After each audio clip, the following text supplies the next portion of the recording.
Virus کی وجہ سے، لاک ڈاؤن کی وجہ سے جو تعلیمی سیکٹر ہے وہ بری طرح متاثر ہوا ہے، اور اب کافی ماہ ہو گئے کہ تعلیمی ادارے بند ہیں۔ اب حکومت نے فیصلہ کیا ہے کہ 15 ستمبر سے شاید تعلیمی ادارے کھولے جائیں، لیکن یہ حتمی فیصلہ بھی حکومت نے نہیں کیا ہے، اور یہ بھی کہا گیا کہ 7 ستمبر کو تعلیمی ادارے کھولنے کے حوالے سے دوبارہ غور کیا جائے گا۔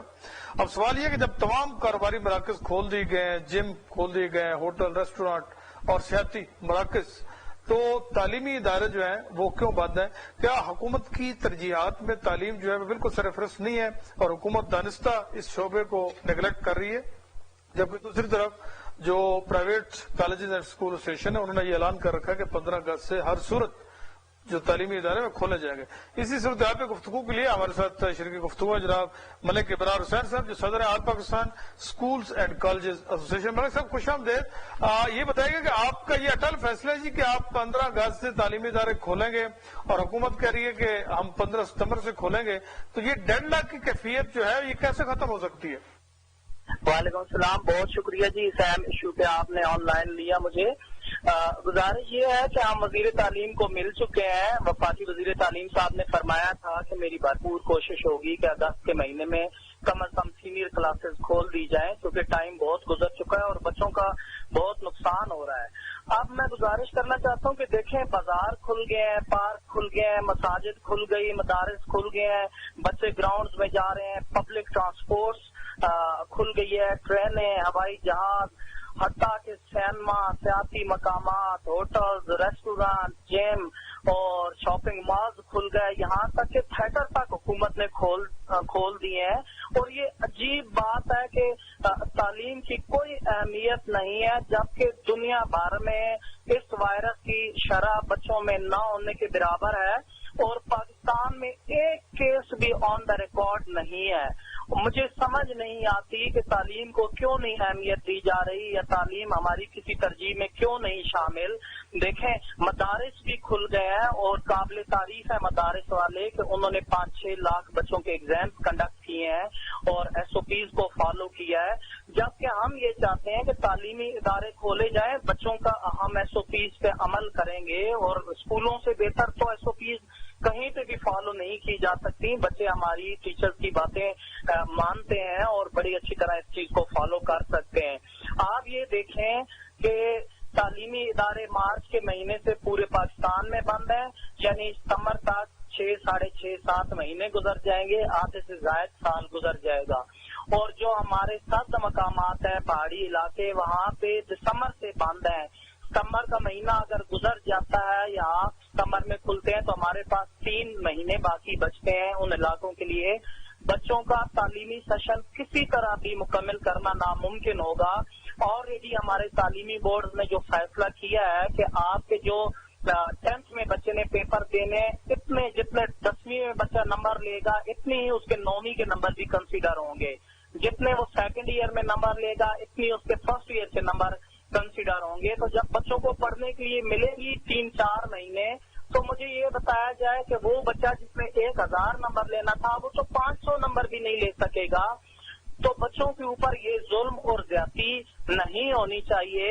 اور آپ کو پتا ہے کہ پاکستان میں آلریڈی ہم شرح خواندگی میں دنیا میں بہت پیچھے ہیں، اور ہمارے جو 2,60,000 پرائیویٹ تعلیمی ادارے ہیں، فیسیں نہ آنے کی وجہ سے یہاں کے اساتذہ تقریباً 15 لاکھ اساتذہ ہیں، اور 5 لاکھ الائڈ اسٹاف ہے ہمارا، جس میں چوکیدار، آیا، ڈرائیور، سویپر، اکاؤنٹنٹ، کمپوزر اور اس طرح کے مختلف پوسٹوں پہ لوگ ہوتے ہیں۔ یہ سب کے سب بے روزگار ہیں۔ دیکھیں، آپ نے تمام شعبہ ہے زندگی کو انٹرٹین کیا، کنسٹرکشن سیکٹر کو، ملوں، کارخانوں کو، آپ نے احساس کو، گام میں مزدوروں کو شامل کیا، سفید پوش طبقے کو آپ نے شامل کیا، لیکن اساتذہ کو آپ بے روزگار کر گئے۔ وہ بیچارے ریڑیاں لگا رہے ہیں، دکانوں پہ کام کر رہے ہیں، خودکشیاں کر رہے ہیں، پچھلے 6 مہینوں سے فاقوں کی پوزیشن میں ہے وہ۔ تو کیا ہم اتنے گئے گزرے ہیں کہ ہم اپنے ملک کو خود جہالت کی طرف دھکیل رہے ہیں؟ تعلیم کو کوئی اہمیت ہم نہیں دے رہے۔ آپ اوپر سے ہمارے جو وزراء ہیں وہ اس طرح کے بیانات دیتے ہیں جیسے کہ تعلیم دینے والے مجرم لوگ ہیں۔ تو ہم نے تو یہ فیصلہ کیا ہے، 20 جولائی کو پاکستان بھر کے تعلیمی اداروں کی نمائندہ تنظیمات کا مشترکہ اجلاس ہوا ہے،